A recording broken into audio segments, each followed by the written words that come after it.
was when she was indexing. So the indexing push was there, and then the first family history push, we had a challenge for youth conference when we were 14, and that was in the Leonora Ward in Hermosa Vista State. But we kind of stopped after that, but then here specifically in Harris First was when we both regularly started doing our own family history apart from indexing.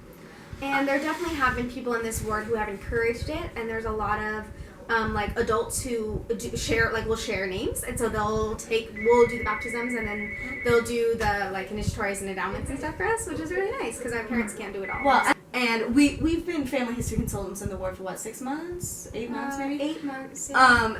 And so we've done a lot of things to get the youth to see you can do this. It's easy. We've done 3 mutuals where we taught. We had one very successful mutual where we brought a bunch of laptops, and my dad, because he has a bunch of stuff from his work, so we brought a bunch of laptops, and so did a few other people in the ward, tablets and stuff, and we had combined young men and young women, so all of the youth were there and their leaders, and we found 75 names just in that hour and a half, and everyone got to find at least one. And everyone was so happy. They were just so excited about it. And that's, I think, is the point, is for everyone to see how fun it is and what, the spirit that comes of happiness, honestly, when you find someone in your own family line. Right. I think that's what the spirit of Elijah is, and that's kind of what I guess we've been infected with or whatever, because that's why we want to do it every day when we get home from school. Most days we get right on those computers right there and we do family history for an hour or two before we do our homework. Yeah. My mom has had to tell us a lot of times, no family history at the table. Because we just, that's what I want to do all the time. Because there's nothing that gives you that feeling. Yeah. Like family history does. Yeah, I think it was Richard G. Scott who said there's no better protection from the adversary, the influence of the adversary, than when you're working on your own family history.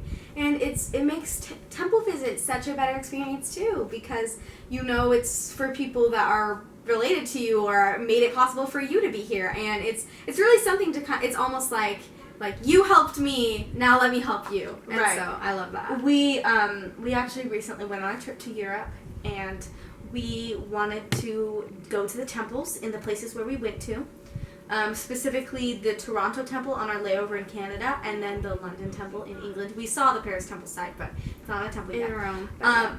And so we went to both of those temples, and we brought family names, but we wanted to bring family names not from America. We wanted to bring family names from abroad, so those people got to be in their home temple, I guess. Oh. So we started working on some English family line branches. And so we were able to get family names for us and for our mom. And so I think overall between the 2 temples we were able to do 60 girls names abroad that were from Canada and England. And then we got to do them in their respective temples. My dad baptized us there. And that was just a really cool experience while we were in Europe, to have that, to know those people that they got to be done in the temple where they would have lived by. And we were going to have to cut something out of our trip. And my dad was kind of like, well, the temple's 3 hours away from London. It's going to take half a day to do the temple, but if we cut that out, we'll have time for everything. And we were like, I don't care what else we have to cut out, but we're not doing the temple. We're not cutting that out, because we did all that work beforehand to get those girls, and they're waiting, they're ready, they're in our suitcase. They don't want to have to come back to America and be done here in the Mesa Temple. So we did take half of one of our days in London out of the 3 that we were there. 4 days, 4, and we decided to go to the temple. It's far outside of where we were, and we had to rent a car. My dad had to drive on the wrong side of the road, but it was totally worth it, and I'm so glad that we did that in our trip, even though we didn't get to see every single site.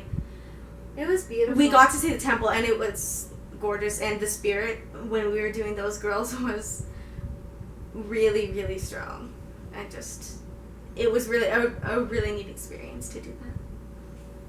I think when I'm growing up, the memories that I'll look back on the most from this summer and last summer is all the temple trips. Yeah. Because there's just something special about it when you're there and when you're doing the work for somebody, and the way that you feel when you come out after. And being able to go every week has been such a blessing. And we try and do it during the school year, and usually we do. But it's really nice in the summer when you're unhurried and there's a lot less people there, and you just get to spend some time in the Lord's house and do some work for family. It's one of my favorite parts of every December.